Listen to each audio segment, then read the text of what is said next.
Hello, everyone. My name is Philip Palumbo. I'm the host of the Palumbo podcast, where we interview some of the most successful founders of businesses to learn how they exited their businesses and how they got to the top. Today, we have with us Rob Ott. Rob Ott is a founder of a pharmaceutical services business who successfully exited after 22 years. After growing and leading a global pharmaceutical services company, he pivoted into coaching to focus on his passion for people development and guiding organizations through major transitions. So he is now an accomplished executive coach who leverages the experiences garnered over a career spanning almost 30 years in an organizational strategy and business operations. Rob Ott, thanks for coming on the show. I appreciate it. It's great to be here with you, Phil. Thank you. All right. So let's go back to, 22 years. So you sold 2022 is when you finally had your major exit from your business. So let's go back, I guess, 20 years before that when you started the business. So tell us about that, because the biggest thing that I talk to people about all the time is, we all have a choice, either to be an employee or to be an employer. So obviously you chose to be an employer. So tell us about your thought, your mindset about that, why you decided to take that direction. Yeah, thanks. So rolling back 22 years, I had just come out of a company that was named Covance. They were a corporate organization that was devoted to oncology research and, helping get drugs approved by the FDA. It was very corporate. It was very much of a mill. It was a service organization. So you clocked in and, every minute counted. And what it really felt like is that, we were grinding our talent down pretty hard, which was pretty standard in the 90s. And I mean, probably hasn't changed all that much today. And so I had an opportunity. We had just gotten a major drug approved. We were in demand, and I had, I think we went through four reorgs in 5 years. And so I had pretty much run my course there, and decided that I had the opportunity to either go into a big pharma company, or roll the dice and start out on our own and start consulting and see if we could build a business out of that. So myself and a couple other folks, started this endeavor that we called Act Oncology. We spent 10 years building the business without any sales, just on quality and word of mouth reputation. And then it just grew from there. So when you talk about 10 years building, because this is, I think, a very important point. So you started day one, you and other co-founders had this idea in the pharmaceutical services business, and day one you start. So how long did it take until you started to see some type of movement to the upside? It was pretty quick because we were lean on our costs. We actually, it's funny. We were working from home and completely remote as an organization in the early 2000s, and I should have probably written a white paper on it. But when COVID hit, it was just a regular day for us when it came to the upheaval that happened for a lot of folks that had to move remotely. So we built that, but we built the company around finding the right talent and using the technology to advance our corporate goals and our company goals. And, it didn't take us long to start becoming profitable. I mean, really, we had no overhead. We had, we were working out of our house. So we had a couple of, really light bills, and we were able to charge a fairly decent consulting fee for the work that we did. We started out as what I would call harmonizers, because there was a lot of stuff that was lost in translation between the service companies and the pharma companies. They just weren't speaking the same language. And fortunately, we were really good at that. So we carved out a niche in that way. And then as time went on, we did such good work that people continued to give us business and wanted us to expand our business. So our clients helped us grow is really what it came down to. So when you thought about this particular business, I mean, in the most simple terms, as we're talking to a fourth grader, for example, right? How would you explain what your company did? So when you think about the economics of drug development, a company like Pfizer will make a drug. All right. And what they, at the time, and I don't know if the numbers are still the same, but like 1 in 20 actually succeeded to get to market and commercialization. So instead of hiring 20 teams to watch 19 of them probably fail, they would outsource the trial execution to a company like mine and let us run basically the testing. We'd identify the doctors, we'd secure the drug for them, confirm that the data, and And a big, if I really oversimplify it, I mean, when you're looking at what clinical operations does in drug development, they're going out and auditing. They're making sure that every side effect that is identified in a patient is reported into the final report that we would send to the FDA or other regulatory authorities, and vice versa. So anything that gets reported actually happened, and anything that actually happened gets reported. And so at the end of the day, you put all that together and you do the analysis and the statistical review, and you get the drug, the drug either satisfies the criteria for approval or it doesn't. And so outsourcing that allowed the companies to focus more on R&D and, looking for, acquisition or whatever their strategy was for identifying new compounds. Wow, So that's we really fit that place in I guess in that ecosystem. so. Rather than these pharmaceutical companies building their own in-house clinical services team, they essentially outsource it to companies Company like the group, like the industry itself is called contract research organizations. It's CROs. You might see that show up in, the discussions around that. But that's it's truly outsourcing services. that. Must be pretty interesting, right? To see how these drugs. I mean, you have to learn about the drug, and then you have to find the right people, and then you go through the process, and then I guess you can probably learn about a lot of that, right? It was continuous learning all the time. And I mean, we Right. were at the forefront of some really interesting, I don't want to go too deep into the science because I don't want to nerd out on you too much, but it's, You can nerd out you a little know, bit. we got a drug approved in breast cancer that really kind of unlocked tons of additional research behind it. And so it was like a first in class monoclonal antibody. It had been theorized, but hadn't been executed on so that we were able to prove it. And, I mean, when I think about part of what drove our business was really the passion that we felt. And I always said, you don't have to scratch people too deep to get to a cancer story.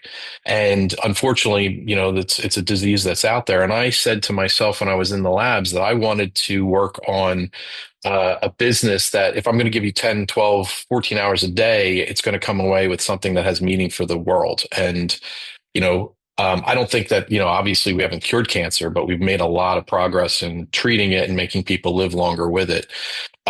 So that was really motivating for us and really kind of a driving factor when I look at the core culture of the company that we built. It was how do we work our butts off to get, patients treatments and treatment options. So going back to the business and the business plan that you guys had, would you call it disruptive? That you disrupted the industry, or there were other companies that do what you do at that time?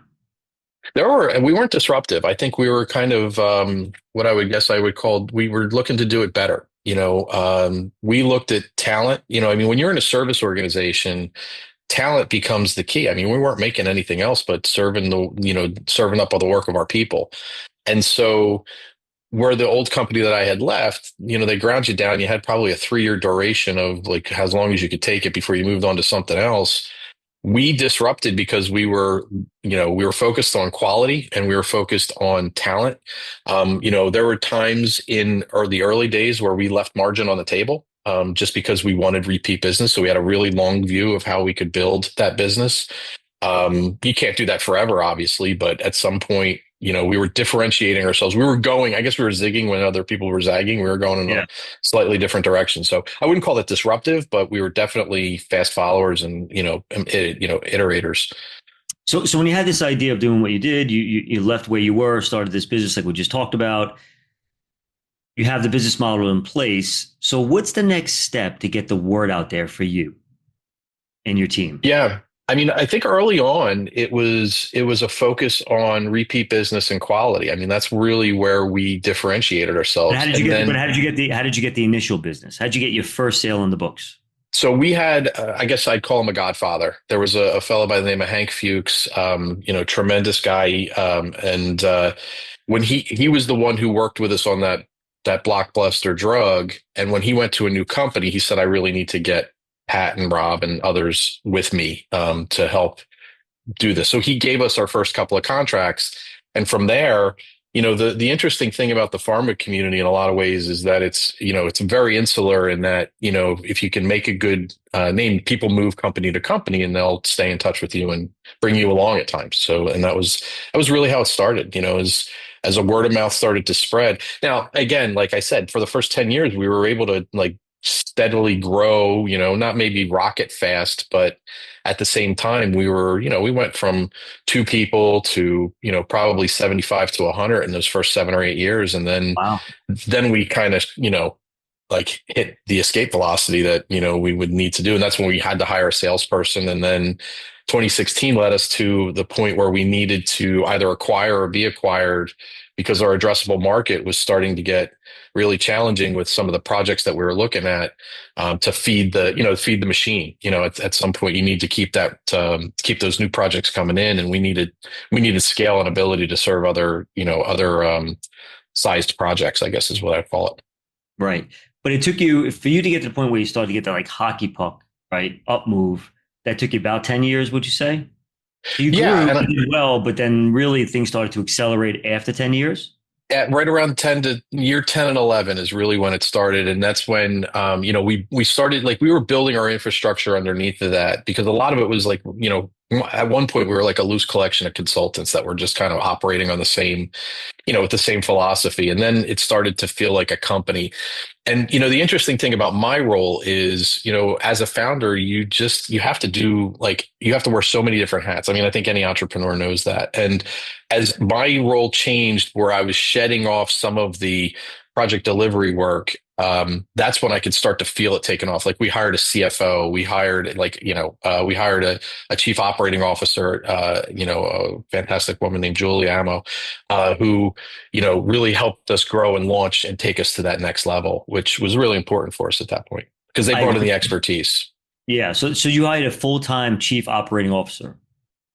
Yeah, at that point, when we were probably close to 100 people, I mean, we just, Wow. we knew we needed that. So it was just getting too big. I mean, like, we needed much more, robust systems. You couldn't, like, it's that technology transition. You have to go Yeah. into investing in your infrastructure at that point. So when you had the COO on the books and working for you guys, how much of a difference did that make? Oh, it was like night and day. I mean, like, we were solving problems, uh, kind of, I guess iteratively, but also just, reactively. And so this whole transition was, we already had stellar science and delivery. This person really kind of, supercharged our business strategy and like how to really grow this company. Mhm. Bringing her on, and the CFO, Gene Vodovos, was just, was game changing for us. Wow, good for you.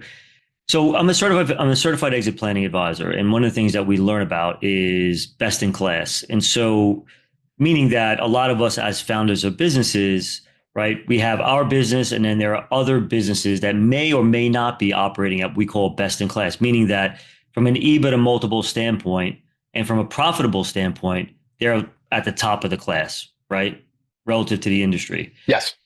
As a founder of business, as you're going through and working hard, head down, did you ever think about, is your business operating at best in class if you were to exit it at some point? Well, that was really a lot of the genesis of bringing that COO on, because we knew her, and we knew we needed to get there. Like, that was around the time we were starting to think about, okay, are we going to be acquired, or do we want to try and grow and acquire people? And in order to do that, we really had to take a long, hard look at our EBITDA, at our growth plans, and our potential. And so that was the discipline that brought in that, ability for us to grow like that. So up Right. until that point, we didn't have that kind of, you know, formal infrastructure, and, bringing those two on, we recognized we needed it. I mean, that was the important thing. Like, we had taken it as far as entrepreneur bootstrapping could take you. And so we knew we needed to be, to take it to that level. And so you feel that having a CEO on the books, with the actual company, it really helped you become a best in class organization. Yes, I mean, I do. And that was because, again, it might be just very specific to the company that we were building, but we had an overabundance of operators and delivery teams, where we didn't have, and what I actually, I benefited from, because this person became a mentor to me, and, a lifelong friend. And it really helped us grow. And I learned probably more under her than I ever could have imagined. I mean, it was just, I was always solving problems, but, she was the one who taught me how to solve them strategically.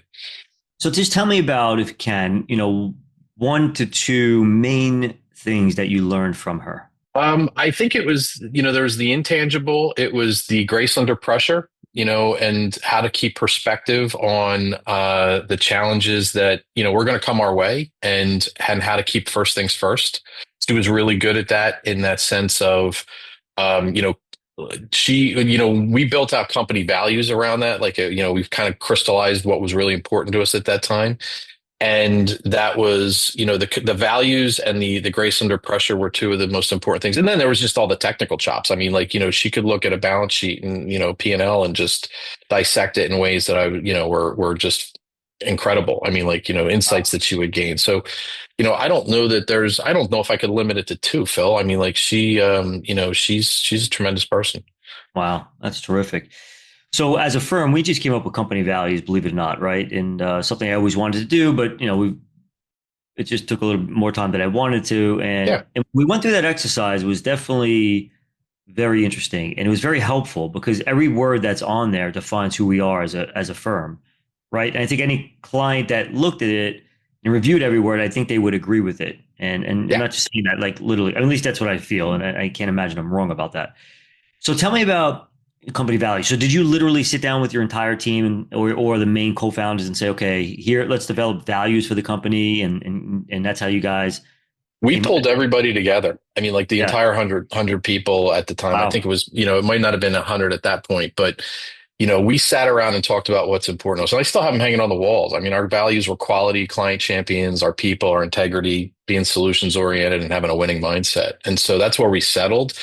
And I don't know if you had the same experience. And, we were parsing words to the point where a couple of a couple of us were like, are we really arguing over winning mindset versus like, We did the same client thing. champion? Yeah. But it became important. And I mean, like Very important. yeah. And being that precise because there were like, that was our shared culture. And it was really hard as a remote organization to make sure, I don't want to say it was hard, but it was really important that we had something that we could touch point on and really be our touchstones to say this is what was important. And I'll tell you, I was the most proud of our values when we got put into a situation where we had a tremendous opportunity for a contract worth millions of dollars that was going to compromise a couple of our values, and we passed on it. And it was a really hard decision, and we kind of agonized over it. I remember being at a Yankee game with my kids and, jumping back and forth on phone calls saying, should we go? Should we not go? And I mean, the moral of the story, it has a happy ending. I mean, we passed on that project itself, but the company came back to us and became one of our key companies because they appreciated our approach to say that, look, if it's, they weren't asking us to do anything unethical. It was just going to put such a tax on the I business that it was understand. going to be anti our values. So they came back to us and, we ended up having a great partnership with them for years. Yeah, look, that's a great story. That really, really is. When I think about our values and every single one of those words, when once you have it on paper, it really drives you to make sure that you stay in line with that to keep the culture consistent on how we wanted people to think about ourselves. Yeah, and our So president was great. And then I'm sorry, I didn't mean to yeah, break in, Phil, but this is an no, important point is that we would they would come up in our meetings, like our all hands meetings. We would talk about, one of the things that we really valued in our leadership was transparency. Now you can't be 100% transparent in all things in a business, but we had developed such a good foundation of trust with our employees that even when they knew that we couldn't talk about something, especially when we were being acquired, right. they trusted us. And it was really like, I mean, if I were to go back to any specific incident, it was like, our president would constantly talk about how this was a values driven business or values driven decision and would call out those values. And so it wasn't just words on paper. It was really something we lived. Yeah, no, I agree with that.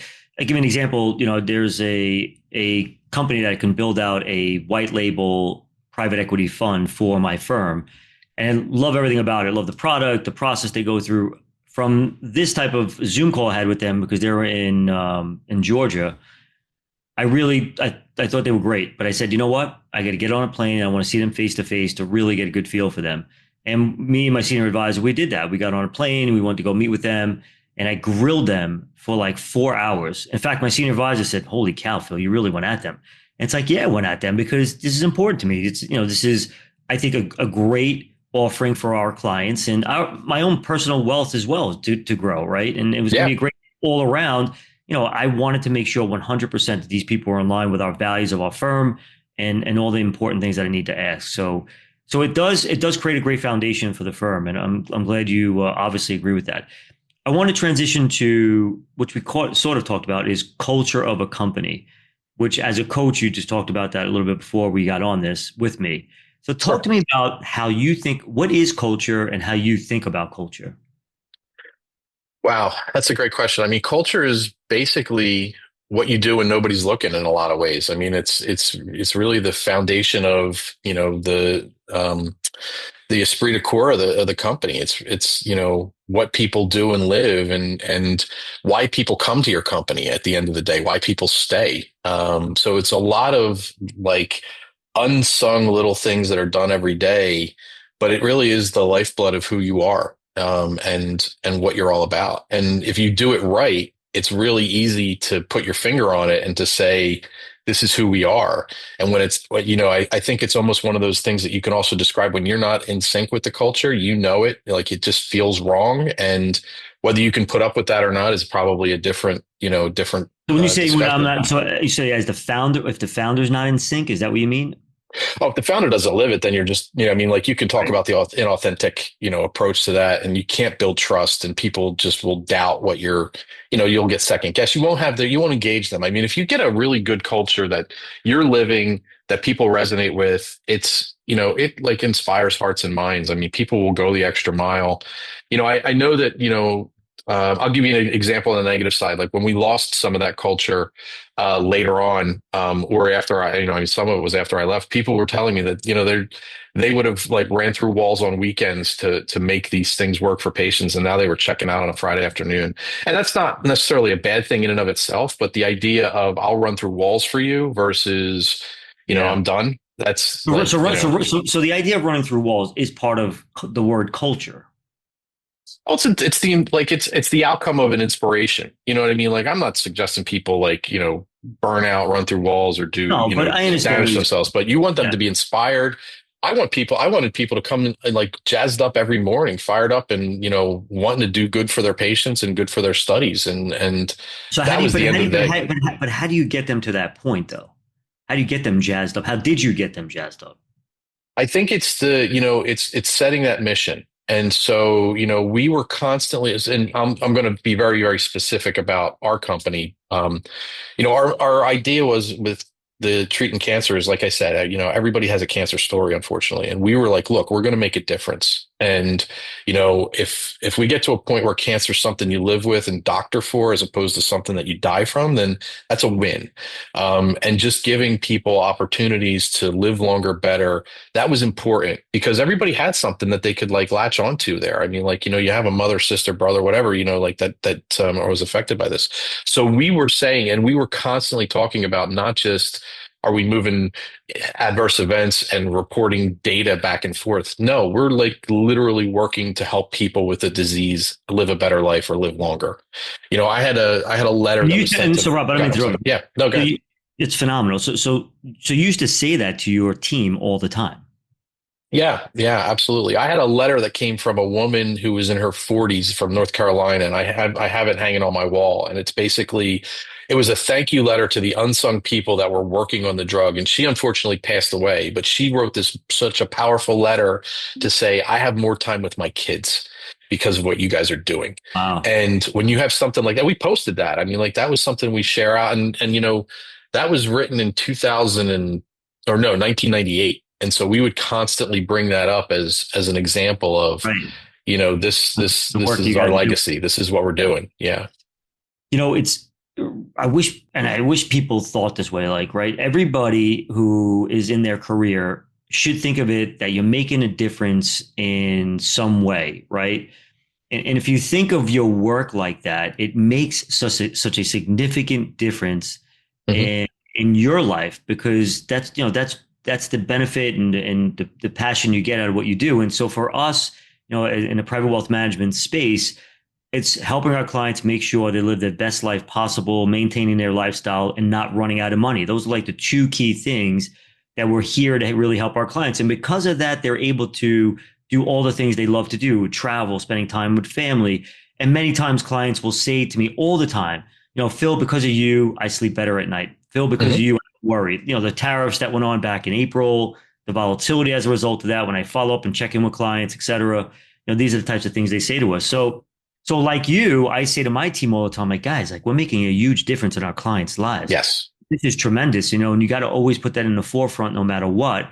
That's what we're all about as a firm. And that really resonates. And as we're talking about, that's part of culture. So really, really powerful stuff. Yeah, I salute you. I mean, I think that's really great. I mean, I have a family member who is, run into some health issues, and they took good care of their money. And, I always look at money as, I mean, obviously money is money, but it's really options and choices. And they're not limited in what they can do and how they can take care of each other. This could be a whole lot worse for them, is I guess what it Yeah. comes down Yeah. to. No, I understand. And it was because they invested wisely and took care of their money. So I want to transition into money, Yeah. right? So all of us who are founders of businesses, right? We have our profits, and as owners, we have to make decisions with that profits, right? We have to think about ourselves personally in terms of growing our personal wealth, because when one day we want to stop working, I call it work optional, wrote a book about it. Mhm. You want to just get to the point where you have financial independence so you can get that money worry off your mind. Is that how you always thought about money, or how do you think about money and wealth management? I mean, yes. So, I mean, what you say resonates with me quite a bit. I look at money as the ability, it's freedom. It's the ability to, have those options. Like I mentioned, I lost my mom young, and I think this stuck with me, and it's actually the way I look at money in a lot of ways. And, they had a lot of dreams. They had a lot of things that they wanted to do. And so there is a balance that I try and strike. And I guess it's always looking for that Goldilocks spot of, I want to spend some money, I want to enjoy life, and I want to like have experiences. But at the same time, I want to make sure that me and my children, my wife and we're all financially secure, so that the wolf isn't at the door as much as, you can prevent it and prepare for it, or whatever it may be, that rainy day. So I've always tried to strike a balance of living a little, and enjoying it, but also, being a good steward of it so that it's there when I need those choices and those options. And that's philosophically, that's kind of where I've been. And I've been well benefited from good financial advice from financial advisors that I've had in my life. And Yeah, good for you. I think it's always been important. I've had a job or, some kind of hustle since I was 11 years old with a paper route. Same here. So I was always working to have some money in my pocket. So there was Yep. always, I either had an unlimited Slurpee money or, stuff to put my kids through college. So Slurpees, that's so funny. I was yeah, slinging pizzas, you were delivering papers, but there you but, go. That's but it. you learn a lot about money, positives and negatives. But I appreciate your feedback on that. In terms of growth of a business, right? So I always say this all the time, right? So you had a great product that you offered out there to the world. I have a great product that I have to offer the world. But those who can get the message out there, and are those that can grow the most. So when you think about growth of a business, so if I come to you and I say, Rob, I mean, you're an executive coach now. Rob, here's my product. You understand it. You get it, Rob. You're like, Phil, this is a great product. From when you were in business, what do you think is the best way to grow a business over time? Well, I think that, ultimately you have to have that quality product. I mean, like, if you're selling something that's a me too, or that's doesn't really have a differentiator, you're kind of stuck. But then it's that visibility. And I think this is what I'm learning. So, I mean, like I took a 20-year break in some ways of building a business. And now I'm like back to starting my Yeah. consultancy again. And it's a whole new world with like digital and, Yeah. social media and everything else. So trying to break out and get attention is really important. So you have to have, and I think the importance is also storytelling. And so, we had that great service that we were providing. We told that story. We tried to get in front of as many people as we could. We had we had a great relationship with our business development sales teams that were essentially, they were out there finding the business, and we were out there, like the operators were selling it, because they would come in and basically demonstrate our expertise. In a service business, that's really what it is. But you have to have a good harmonization between all the parts: lead gen, marketing, social. I mean, all these things have I to come agree. together I and be agree. rowing in the same direction. Because if there's friction there, And I can always talk about healthy friction versus friction. If there's resistance, you're going to run into trouble. And so it's really pulling all that together. Yeah, I agree with you. It's a it's a multifaceted approach. I think a lot of people have to understand. But one thing I am learning a lot, or learn a lot of, is your network. I think how you build your network, and the higher you go up with that network, and where you're around really successful people, it does add a lot of value over time. So I Without a do think doubt. our network is truly important, and how you select your network. Not only does it not only may it help you with your business, but you, personally, you learn so much from these people, because my grandmother used to say all the time, Phil, go out to lunch go out to lunch with people that are better than you and pay for their lunch, right? And that is, oh my God, that was amazing. That was like one of the best Yeah, pieces of it's those advice I ever nuggets. got, I literally, love that. I really right? do. I mean, yeah, it's 1,000 cups of coffee is what I was told because, Love it. go out, Yeah, have a cup of coffee, meet somebody, it may not turn into work, but it may turn into, I usually end my meetings with, hey, is there anybody else you think I should be talking to? Or, is there anybody that's else that would great. resonate with what I'm Yeah, doing? yeah, And that's this, and I'll tell you, like the network, you couldn't be more right. And that when I left my business in 22, I had a very insular network because I was really focused on the internal parts of the company, and I had let a lot of that wither in the broader field, and I took a long time to rebuild that. I mean, I'm a connector now. I mean, like I've really graduated into people will call me and be like, "Hey, Rob, do you know somebody that can do this?" And I'm usually, if I don't know them, I know somebody who does know them. So it's really, but it took me a lot of time to rebuild that. And so if I were to give anybody advice, it would be nurture your network while you don't think you need it, because it's really that's right. important, Yeah. and that investment really pays off. I agree with you, and also, there's an intangible benefit to some marketing related stuff they do, like social media, for example, right? So it's sometimes it's the intangible stuff that lead to something that's tangible, but it takes time, and that's kind of the world that we're all in with social media. It's not like you're gonna post on social and you're gonna get thousands of leads, right? Yeah. But Yep. it's intangible. It's just staying consistent at it. But Yeah, yeah, we grow. talk a lot about like keeping a curious mind versus an anxious mind in coaching. I mean, like you can see where people are because anxiety just, closes you down and locks you up. And when you go out and you're curious and you just want to learn something from someone, or, you don't have an agenda like I'm going to sell you something. It's just, hey, Right. let's chat. That usually opens a lot of doors and creates opportunities, at least in my experience. Yeah, no, love it, love it, awesome. So, Rob, just to conclude. So now you're an executive coach. You have tons of experience, and it's very obvious just from our podcast today. What can you tell my audience that would be helpful for you, for your business, and or anything that would benefit a founder of a business? Well, I think that, having a strategic partner that can, be a sounding board is really helpful. Executive coaches come in a lot of different flavors. I tend to work with a lot of founders because they want to tap into some of the experiences I've had and, just kind of chew on a problem. So, if you're like anybody can always reach out to me, but if you have the opportunity to work with a coach, I would highly promote that as a value add. It's nice to have an objective person who's sometimes not in the middle of your situation that can give you advice or at least be a sounding board for you. So that would be the advice I'd give a lot of the founders. It's Awesome. a worthwhile investment. And how can they find you?